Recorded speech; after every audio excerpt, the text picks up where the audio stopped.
El verano llega a la Orquesta Sinfónica de Minería. Tenemos todos los detalles. Hay igualdad de género en los Juegos Olímpicos. Descúbranlo en Periscopio. Rafael, ¿cómo estás? Mi querida Laura Barrera, muy contento de saludarte a ti y a los amigos del auditorio. Hola, Laura Regis, la traducción de lenguas de seña mexicana y mucha información que compartir con todos ustedes. Bueno, comenzamos con esta nota. Hay que recordar y remontarnos a la historia. En 1939, una nueva página se escribía con letras transatlánticas. Hace 85 años llegó al puerto de Veracruz el buque Sinaya, una embarcación proveniente de Francia que traía consigo 1.599 españoles que huían de la represión emprendida por el dictador Francisco Franco. Para conmemorar este aniversario, el ministro de Política Territorial y Memoria Democrática de España, Ángel Víctor Torres, ofreció unas palabras en su visita a México. México abrió sus puertas a quienes defendían y defendieron la libertad, la democracia, también el ser libres, y encontraron aquí un hogar. Dejaron sus casas, dejaron sus barrios, dejaron a sus familias. Lamentablemente una dictadura con un día que tenga de duración ya es mucho, es demasiado. La de España duró 4 décadas, pero encontraron aquí un lugar en el que poder desarrollarse. Fue el 13 de junio de 1939 que inició la llegada del exilio español a este país, gracias a la política de asilo que puso en marcha el entonces presidente Lázaro Cárdenas del Río. El ministro Víctor Torres recordó que este acto fue la salvación vital, ideológica y democrática de más de 25,000 españoles que encontraron refugio en esta nación. Aseguró que los lazos y la comunicación entre ambos países que inician una nueva legislatura deben continuar en beneficio de la sociedad. Y estoy convencido que caminaremos en esa fraternidad entre los dos pueblos, a mejor incluso lo que es las actuaciones del pasado, y compartiendo propuestas que fundamentalmente tienen que ver con la defensa de la justicia social, la redistribución de la riqueza, apostar claramente por la igualdad y que nuestros pueblos sean unos pueblos más prósperos, ¿no? Recordó que es importante que México y España caminen como pueblos hermanos para pensar en el futuro de la juventud, población que debe saber que la democracia actual costó sangre y exilio.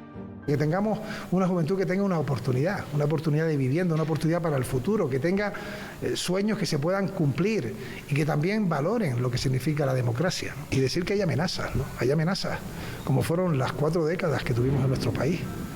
Como parte de la conmemoración, el Ateneo Español de México fue declarado lugar de memoria democrática, el primer sitio fuera de España en recibir esta distinción. Noticias 22, Karen Rivera. Su obra dejó una huella indeleble en la cultura mexicana del siglo XX. A 50 años de su partida, su vigencia es innegable. En 2024 se cumplieron 50 años del fallecimiento del poeta, ensayista, dramaturgo e historiador mexicano Salvador Novo. Hoy, a través de un homenaje virtual, la Academia Mexicana de la Lengua decidió conmemorar la obra de este emblemático personaje, quien fue uno de sus miembros numerarios desde 1953 y ocupante de la silla 32ª. La idea del homenaje que me ha encargado coordinar la Academia es que los académicos que van a participar en él cubran los distintos aspectos de la obra de Salvador Novo, que fue un escritor especialmente rico, variado, generoso, que escribió pues prácticamente en todos los géneros literarios. Los académicos Gonzalo Celorio, Jesús Silva Herzog Márquez, Alejandro Higashi, Flavio González Melo y el mismo Fernando Fernández fueron quienes participaron en este homenaje, donde analizaron desde algunos ensayos personales hasta el contexto de las obras más emblemáticas del también miembro del grupo de los contemporáneos, sin olvidar su carácter rebelde, impulsor y de gran sentido del humor. Cuenta Monsiváis, en un momento dado, Novo hace una parte y se polvea. Me le acerco y le pregunto, ¿qué pasa, maestro? Y me responde, me gusta provocarlos. Cuando ya se acostumbran a uno, hay que echarle leña al fuego. Y sigue polveándose.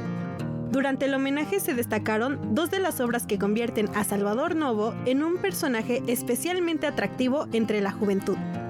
Yo invitaría a las amigas y los amigos lectores a acercarse a sus memorias, a las memorias del modo en el que descubrió su homosexualidad y también a esta fantástica, quemante, polémica reunión de su poesía satírica bajo el título, el libro de memorias se llama La estatua de sal y el libro que reúne sus poemas satíricos se llama Sátira. La transmisión de este homenaje se encuentra disponible en redes sociales de la Academia Mexicana de la Lengua. Para Noticias 22, Elizabeth Cruz. Y ahora visitemos la Capilla Riveriana. Una intervención muralística de más de 300 metros. En el antiguo casco de la ex hacienda de Nuestra Señora de Chapingo se localiza desde 1923 la sede de la Escuela Nacional Central de Agricultura, la cual en 1974 se transformó en universidad. Actualmente este edificio resguarda la rectoría de la Universidad Autónoma Chapingo, pero sobre todo una obra mural de suma importancia. En el vestíbulo y el cubo participaron Rivera y Javier Guerrero, no porque compartieran lienzo precisamente, sino que las partes de las grisallas se encargó de hacerlas Javier Guerrero y lo que son los retablos principales con las 4 estaciones y en la parte superior los 6 retablos principales son obra de Diego Rivera. Representan lo que significaba la nueva Escuela Nacional de Agricultura. Nuestra institución tiene 170 años de tradición y de historia. Sin embargo, de 1854 a 1923, funcionando en San Jacinto, y previo a la Revolución Mexicana, previo a la reforma agraria, pues los agrónomos trabajaban donde había explotaciones agrícolas. Al lado de la entrada principal se encuentra la Capilla Riveriana, en donde el muralista intervino más de 300 metros cuadrados de obra mural al fresco. Diego Rivera llega aquí en 1923. Tenía que trabajar rapidísimo la primera etapa porque el 1 de mayo de 1924 venía Álvaro Obregón a inaugurar los cursos de la Escuela Nacional de Agricultura en esta nueva sede de Chapingo. Entonces llega Rivera en el 23, desarrolla la primera etapa que es el vestíbulo y el cubo de las escaleras, donde comparte con Javier Guerrero y posteriormente comienza los trabajos en la Capilla Riveriana. Diego Rivera trabajó los murales al mismo tiempo que hacía los de la Secretaría de Educación Pública. Sin embargo, en estos tiene un discurso muy claro. En la Capilla Riveriana vemos 2 principales guiones, ejes, digámoslo, ¿no? Por un lado, el desarrollo, la historia del desarrollo biológico y por el otro lado, la historia del desarrollo social hacia la liberación del pueblo mexicano. Hay muchísimos elementos, hay un montón de personas interesantísimas que sirvieron de modelos para varios retablos. Vemos a Vulcano representado por Pablo O'Higgins, vemos a la Tierra Fecunda con Guadalupe Marín, vemos a la Tierra Dormida con Tina Modotti, vemos a Emiliano Zapata, Otilio Montaño representados.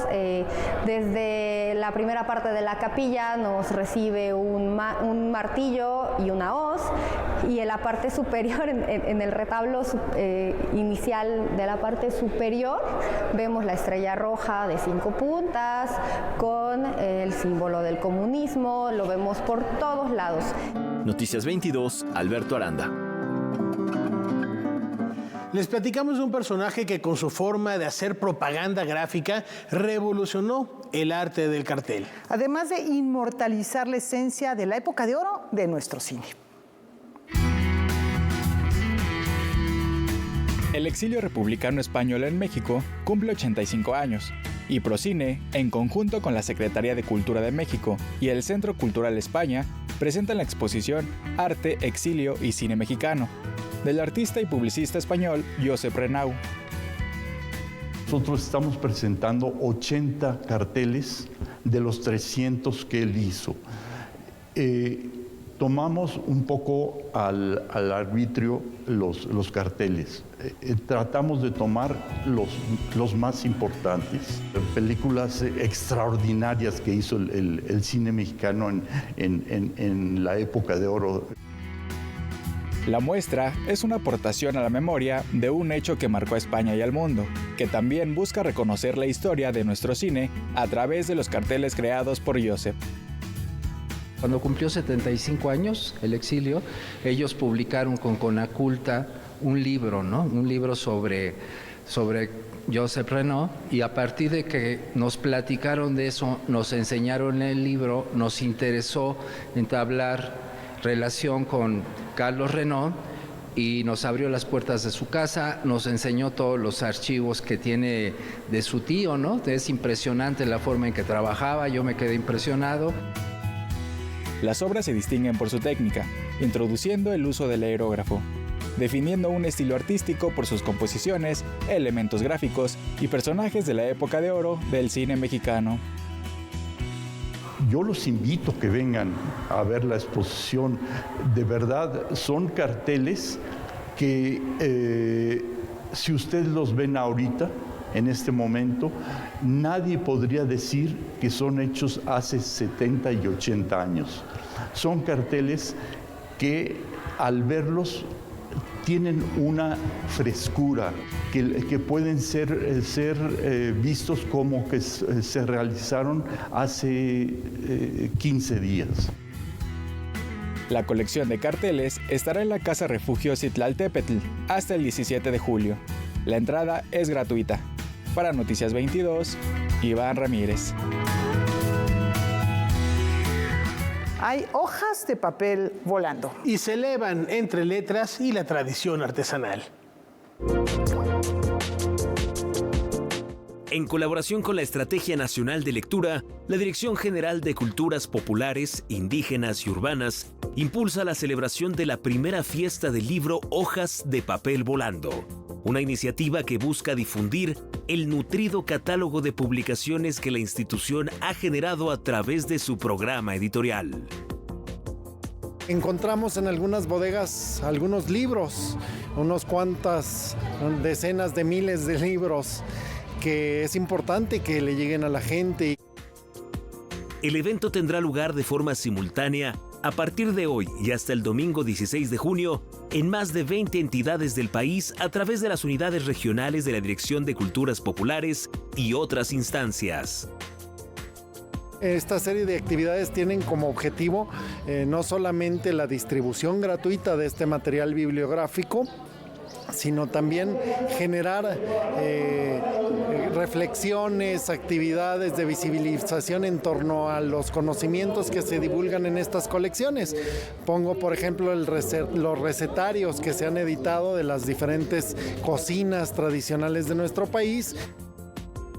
En Ciudad de México, esta fiesta inédita se lleva a cabo en los patios del Museo Nacional de Culturas Populares, con un programa de actividades que contempla presentaciones editoriales, mesas de diálogo, conversatorios y conciertos, así como la presencia de más de 40 representantes de grupos y comunidades de artesanos exponiendo sus creaciones.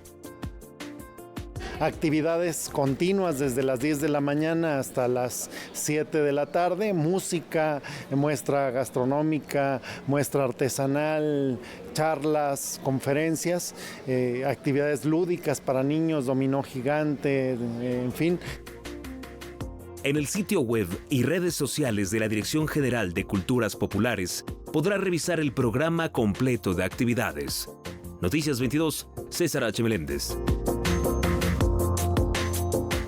La música nacional no se entendería de la misma manera sin sus aportes. Recordemos al artífice de estos sonoros paisajes mexicanos.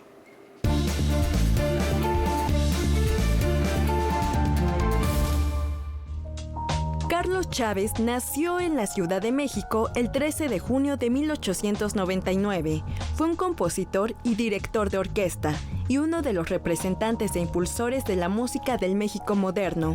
Reformó la educación musical, fue creador de instituciones y promotor de la cultura. Inició sus estudios a los 9 años con la maestra Asunción Parra y los compositores Manuel María Ponce y Pedro Luis Ogazón, cuya influencia fue decisiva para su formación. En 1921, presentó un primer concierto con composiciones propias. Un año después viajó a Austria, Alemania y Francia, donde entró en contacto con la música de Igor Stravinsky y Arnold Schoenberg. A su regreso a México, organizó y dirigió la serie Conciertos de Música Nueva. Chávez buscaba la inspiración en temas históricos, nacionalistas y legendarios de su tierra natal. De 1928 a 1934 fue director del Conservatorio Nacional de Música y entre 1933 y 1934 jefe del Departamento de Bellas Artes, entonces adscrito a la Secretaría de Educación Pública. Fundó el Instituto Nacional de Bellas Artes, el cual dirigió de 1947 a 1952. Fundó la Orquesta Sinfónica de México, la cual dirigió desde el año 1928 hasta 1949. Algunas de sus composiciones son Energía, Sinfonía de Antígona, Sinfonía India y Preludios para piano, entre otras. Carlos Chávez falleció en la Ciudad de México el 2 de agosto de 1978, pero su legado quedó plasmado principalmente en el ámbito cultural, puesto que promovió la creatividad en todas sus órdenes y contribuyó a que el disfrute del arte fuera menos privilegiado y pudiera estar al alcance de todos los sectores de la sociedad. Para Noticias 22, Diana Obispo.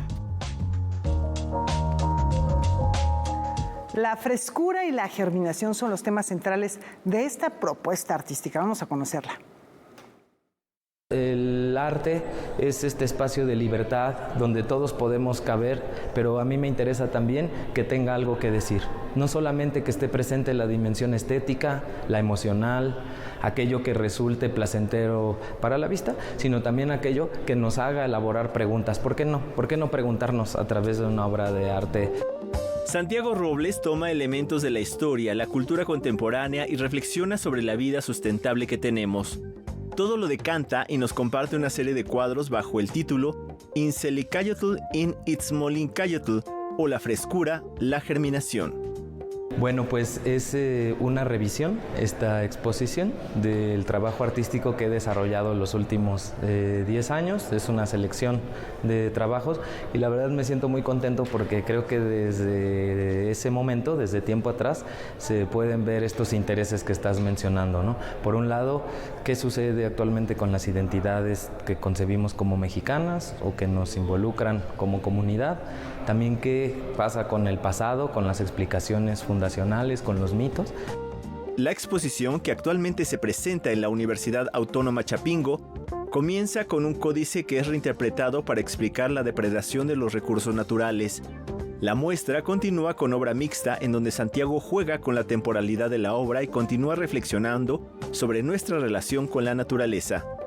Son aproximadamente 40 obras que van desde el dibujo, el grabado, la litografía, la pintura, los retablos hechos con semillas de maíz, y en todas estas obras estoy confrontando a dos visiones de mundo.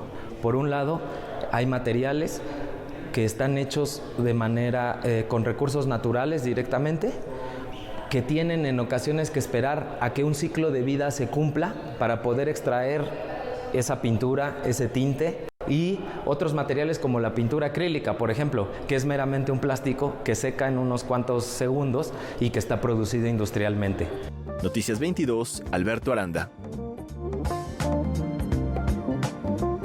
Y seguimos con artes gráficas. Estos carteles dan cuenta de medio siglo de historia de promoción y difusión de las artes tradicionales de nuestra tierra.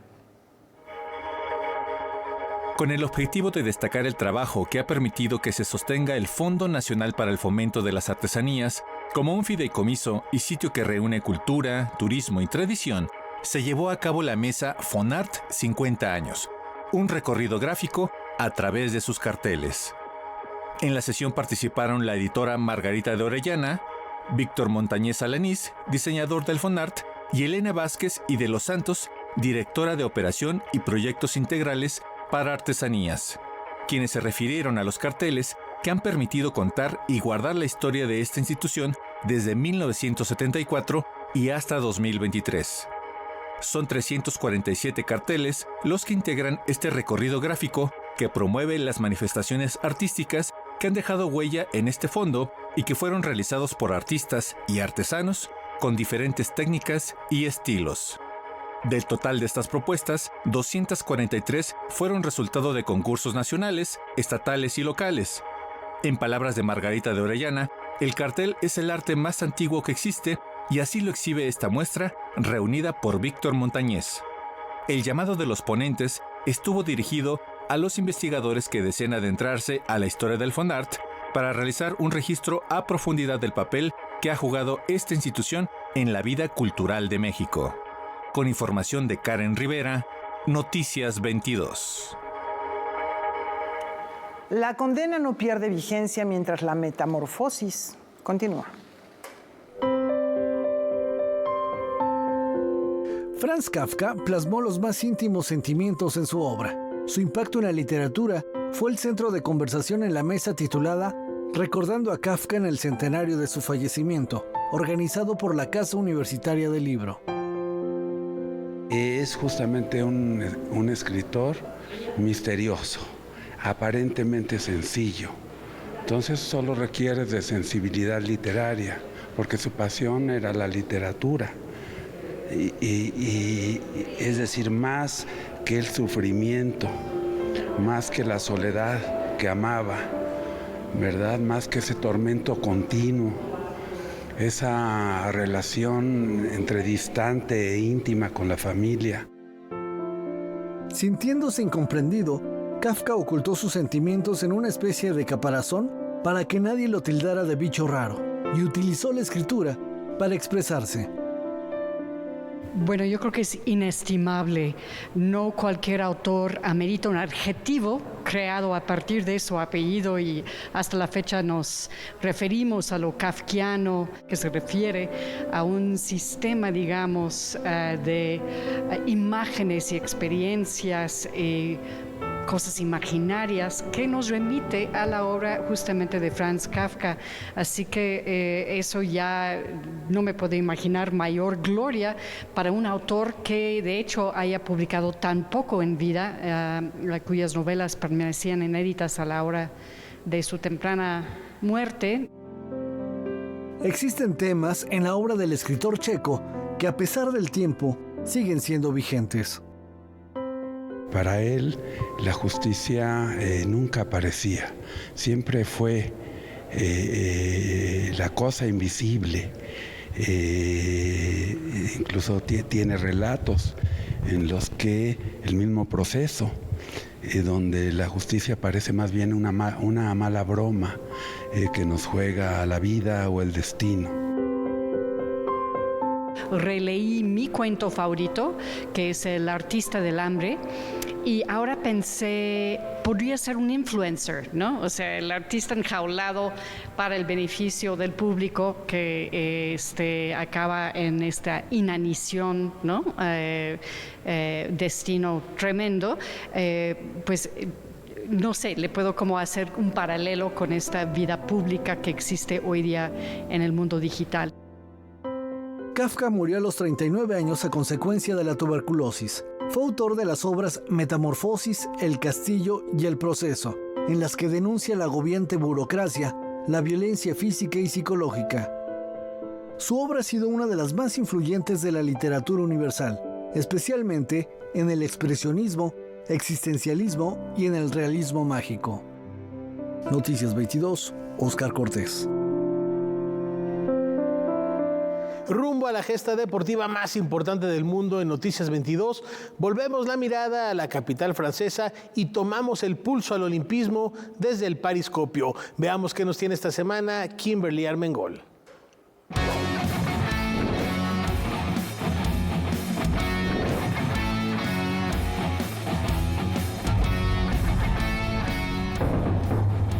Bienvenidos a Periscopio. En París 2024, la igualdad de género brilla más que nunca en los Juegos Olímpicos.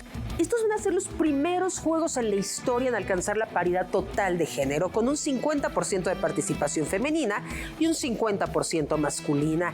El camino hacia esta igualdad ha sido largo y lleno de temas bien significativos. En los primeros Juegos Olímpicos modernos en Atenas de 1896, las mujeres simplemente no participaron.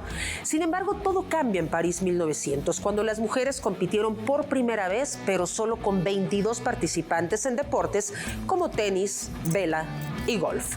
Charlotte Cooper fue una tenista británica. Ella se convirtió en la primera mujer en ganar una medalla de oro olímpica justo en esos Juegos de 1900.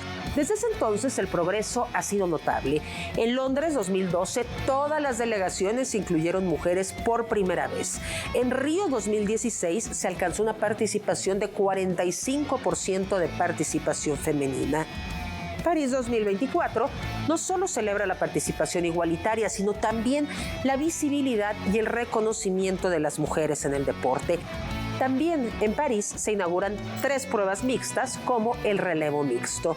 Este evento va a ser un tributo a todas las pioneras que abrieron el camino y a las futuras generaciones de atletas. Y aquí en Pariscopio les tendremos todos los pormenores de estos históricos Juegos Olímpicos París 2024. El proyecto Chapultepec Naturaleza y Cultura es la determinación del Gobierno de México y la Secretaría de Cultura por convertir a Chapultepec en el bosque cultural más grande del mundo, devolverle su grandeza y entregarle sus ahora 4 secciones al pueblo de México. Chapultepec ahora cuenta con 12 nodos culturales, 800 hectáreas de suelo reforestado, una cineteca nacional, una bodega nacional de arte y 2 escuelas de arte totalmente nuevas. Asimismo, se ha invertido una cifra histórica para restaurar, preservar y equipar los museos, parques y tesoros naturales que el bosque orgullo de todo México merece. Chapultepec es más bosque para más personas. Regresamos.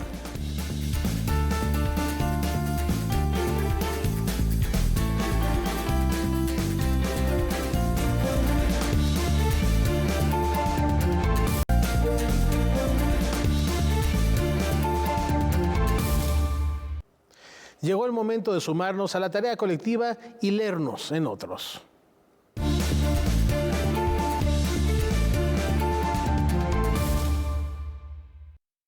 Las historias de Mariana Enríquez suceden en entornos urbanos y suburbanos marcados por la miseria. Allí, de entre lo cotidiano, emerge el horror que se encontraba agazapado. Nos cuenta las historias del lado B de los barrios marginados, donde el horror, lo sórdido, lo perverso es santo y seña. En los 12 cuentos que nos entrega En un lugar soleado para la gente sombría, ese horror nos lleva a los fantasmas de enfermos y mujeres asesinadas, al maltrato familiar, al abuso, al asesinato de inocentes. Gótica del siglo XXI entreteje en la vida menuda esos momentos de lo inverosímil que surgen de la injusticia, pero también de la indiferencia ante la delincuencia que crece e ignoramos mientras no nos alcance. En la historia que da nombre al libro, recoge la historia de Elisa Lam, aquella estudiante canadiense de la Universidad de Columbia que se ahogó en un tanque de agua del Hotel Cecil y que hizo viral un video en el que se le ve salir y volver a entrar al elevador hablando con nadie, en una ciudad donde las adicciones y la soledad se han normalizado como en California. Las secuelas de la política errática, la violencia de género, el uso delincuencial de la tecnología, las nuevas sectas, son el caldo de cultivo de estos horrores que con otros personajes reencarnan en nuevas tragedias. Los libros son ventanas para mirar lo nuevo y para mostrar lo nuestro. También son puentes para transitar por esos mundos paralelos que enriquecen al nuestro.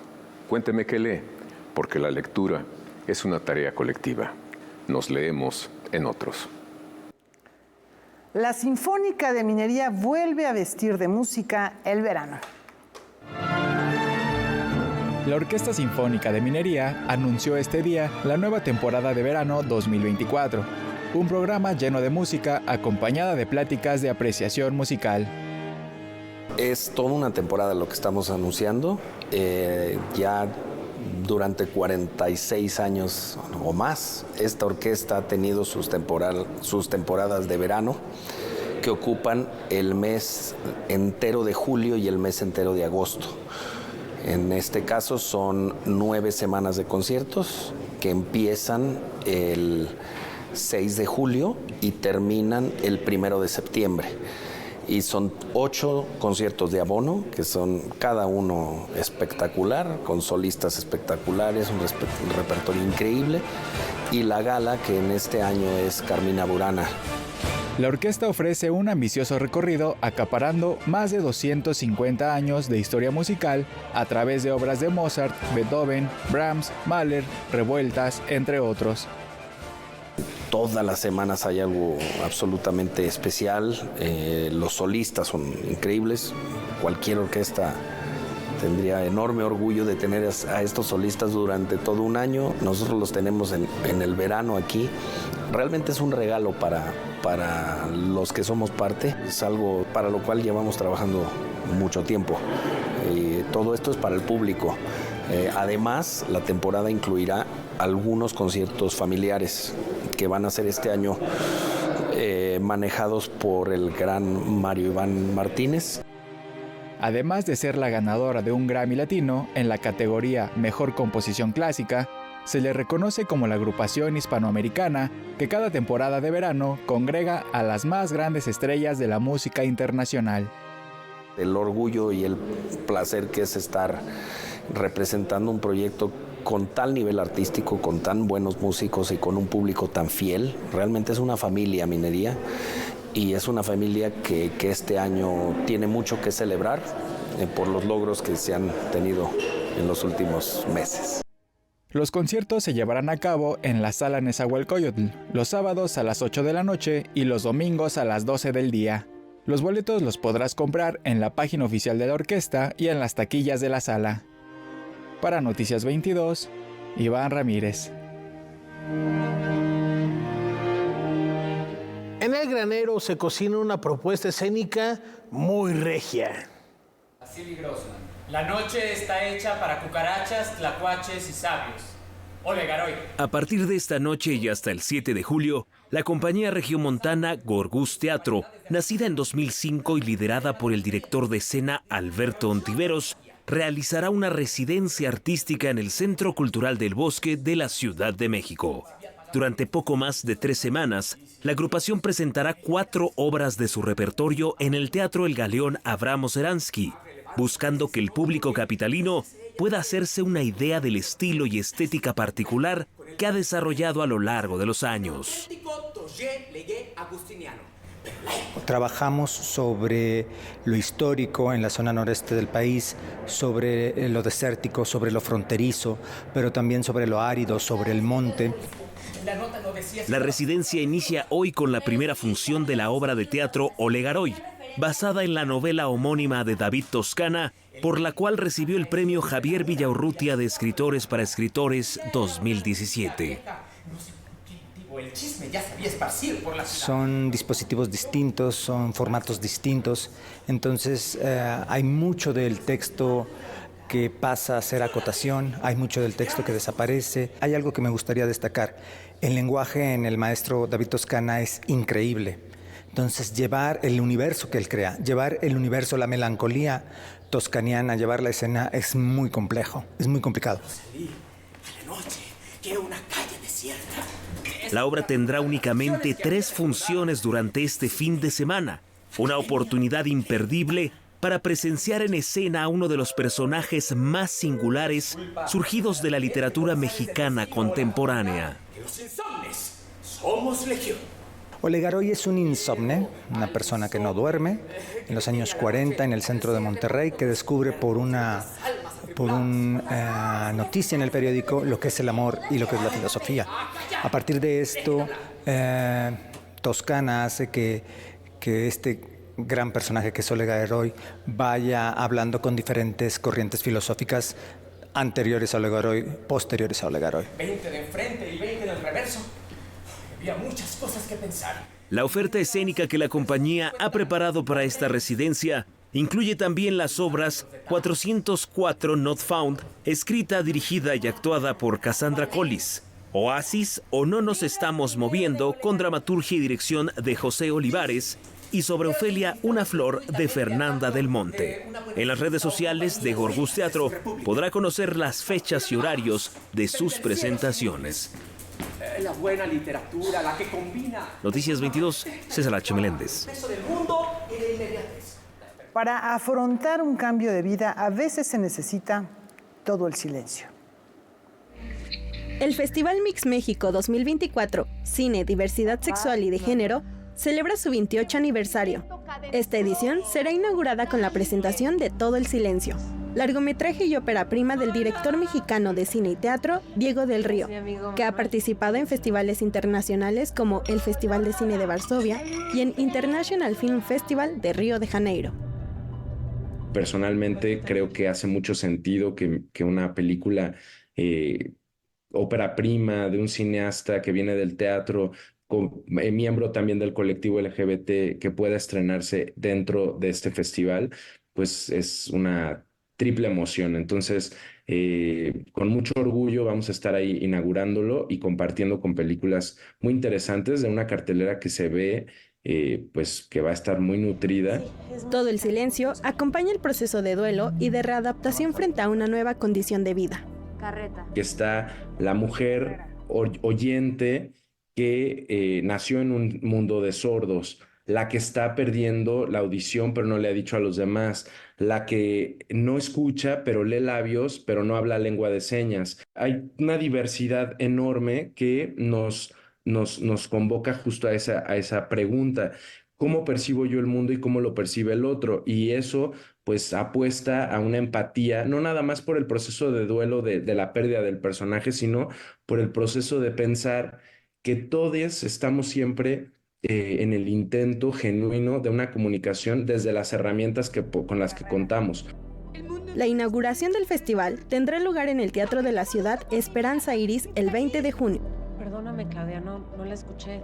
Vayan ahí, inaugura un festival tan importante como el Festival Mix, y si no, la pueden cachar en el cine, verla en Amazon Prime, que eso siempre va a ser muy emocionante, con el mejor sonido posible. El diseño sonoro de Miguel Hernández creo que le da una dimensión a la película muy especial, así que si pueden, súbanle el volumen a su pantalla y vívanla de la manera más inmersiva posible.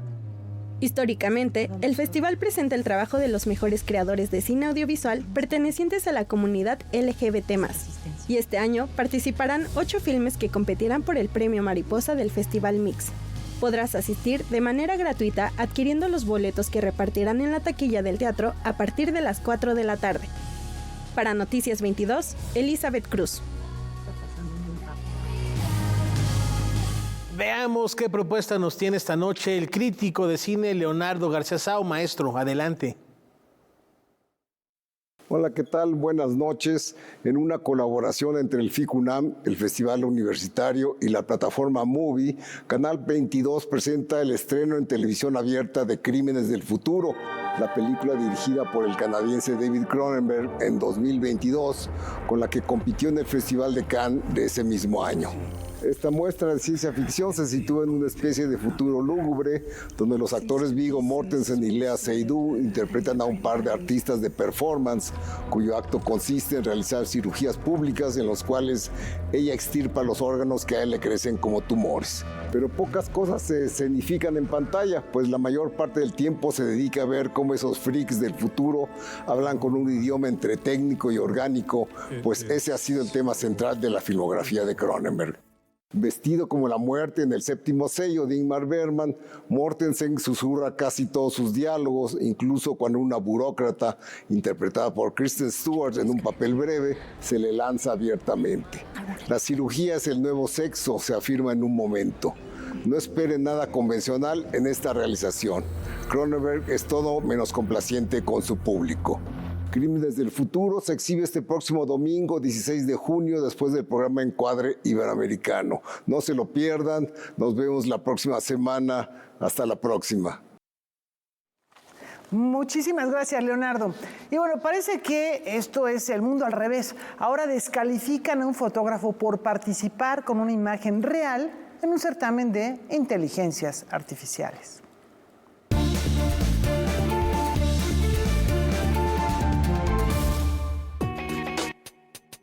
La imagen del flamenco que usted observa en su pantalla fue con la que el fotógrafo Miles Astray obtuvo el tercer lugar en la categoría de inteligencia artificial en los 1839 Color Photography Awards.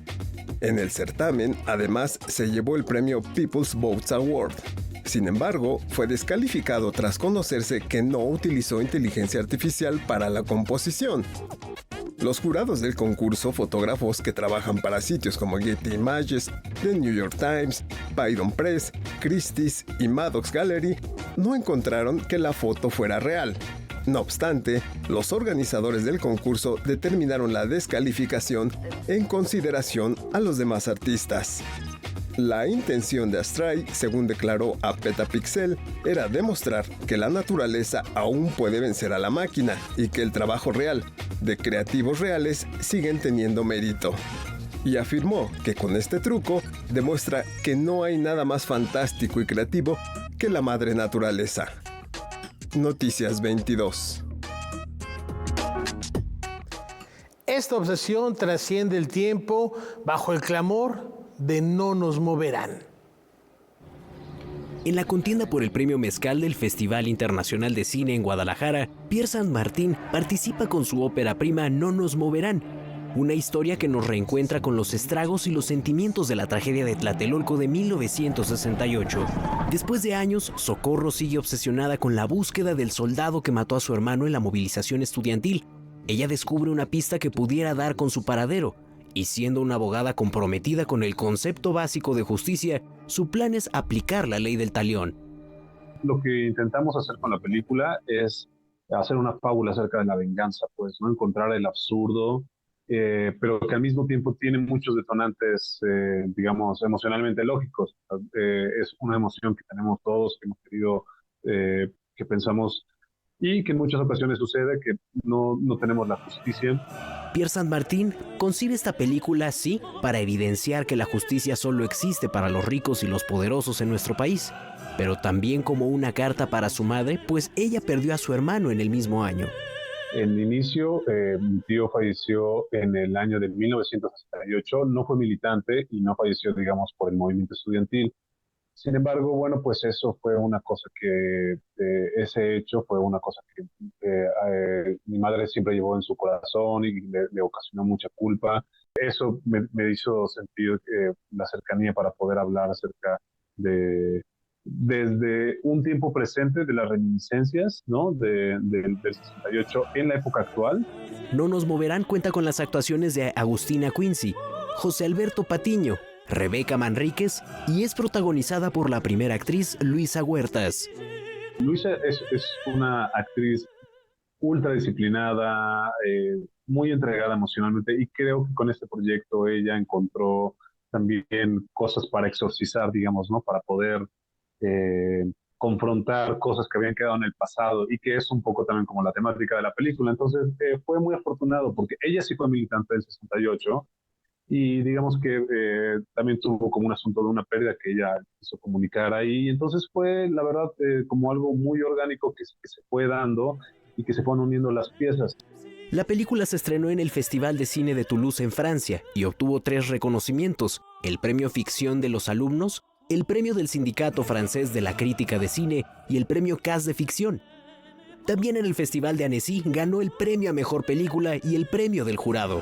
Antes de que se estrene en salas, No nos moverán seguirá su recorrido por festivales por el mundo. Para Noticias 22, Rodrigo Peredo. El derecho a decidir de las mujeres mantiene en alerta al sistema de salud en Estados Unidos. Durante 2023, más de 171,000 mujeres de la Unión Americana viajaron desde estados que prohíben el aborto para acudir a clínicas en otras entidades y practicárselo. Por ejemplo, más de 14,000 pacientes tejanas cruzaron la frontera hacia Nuevo México para efectuar este procedimiento médico. Otras 16,000 abandonaron los estados del sur para dirigirse a Illinois y casi 12,000 a Carolina del Norte. Illinois fue el estado que más pacientes recibió. También las personas donde el procedimiento seguía siendo legal viajaban a otros estados por la escasez de citas o por la distancia en que se encontraban las clínicas. Un dato preocupante es que casi 1/4 parte de las mujeres que vivían en estados con prohibiciones, que de otra forma habrían buscado abortar, no lo hicieron.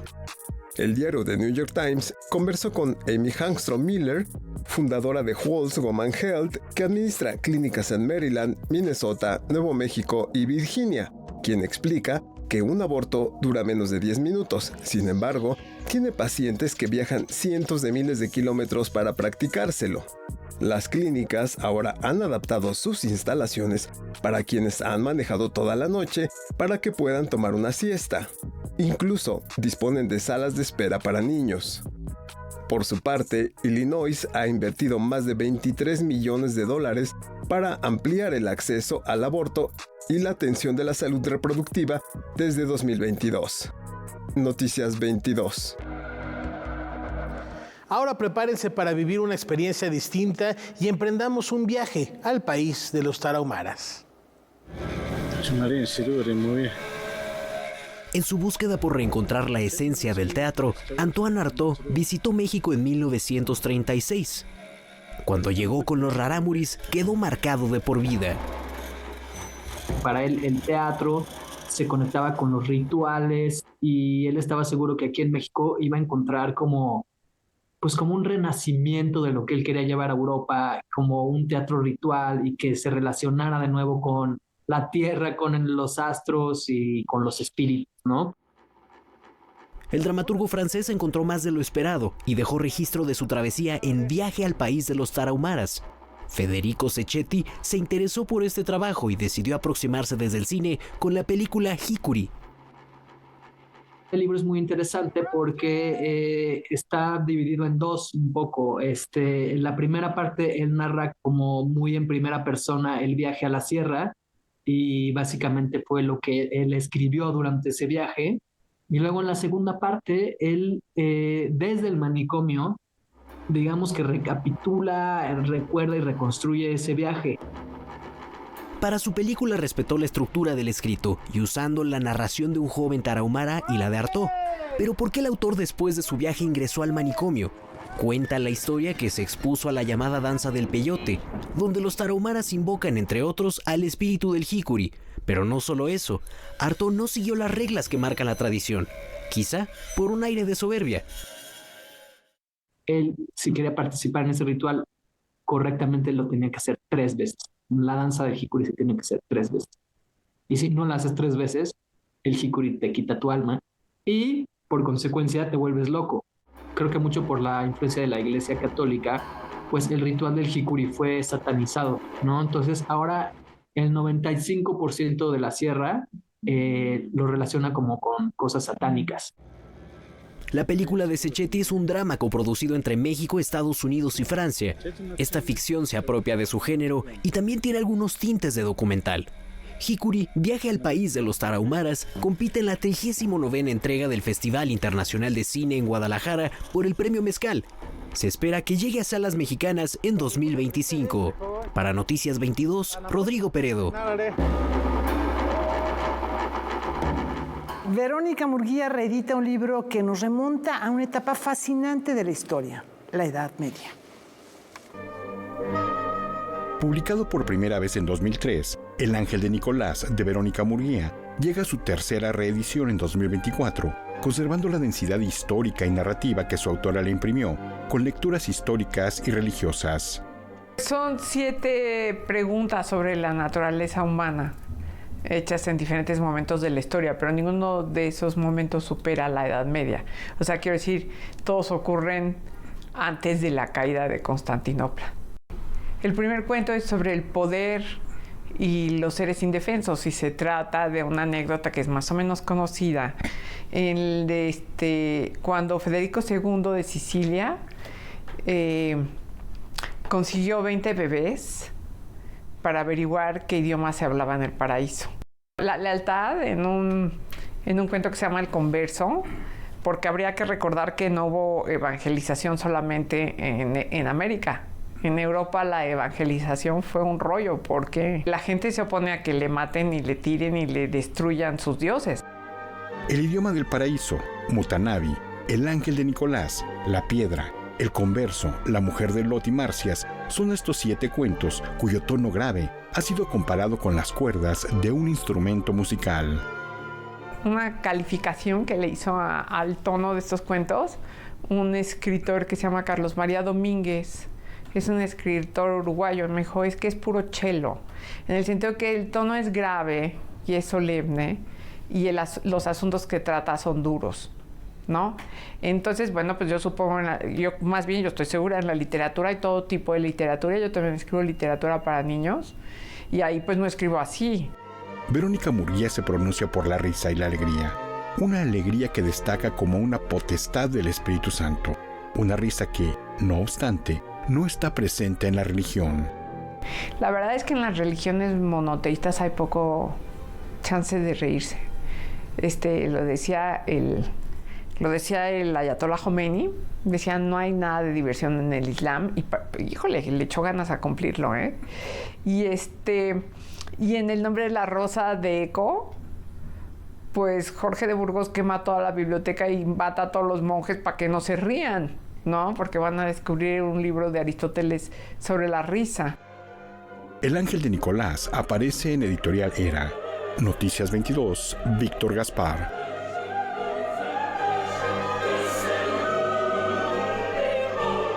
Ya hace unos instantes hacíamos referencia al gran compositor del nacionalismo mexicano, valga la redundancia, Carlos Chávez, este hombre que nos lega un importante número de sinfonías, música de cámara, está La hija de Cólquide, está música de vapor. La Sinfonía India, desde luego. La Sinfonía India, una ópera que es de Visitors con libreto de Kalman, que se estrenó en el 57 en Nueva York, después una versión revisada en el 59 en el Palacio de Bellas Artes y después regresa a Nueva York. Y sí, en efecto, es una ópera con texto en inglés, musicalizada por el gran Carlos Chávez, y ya lo decíamos, además, un gran funcionario cultural, fundador de la Orquesta Sinfónica de México, sí, que bueno, después derivaría en la Orquesta Sinfónica Nacional actual, que es representante de nuestro país en todo el mundo, y pues alguien que promovía el arte, la cultura en muy diversos ámbitos, también muy buen pianista. Así lo recordamos esta noche y nos vemos el día de mañana aquí en Noticias 22.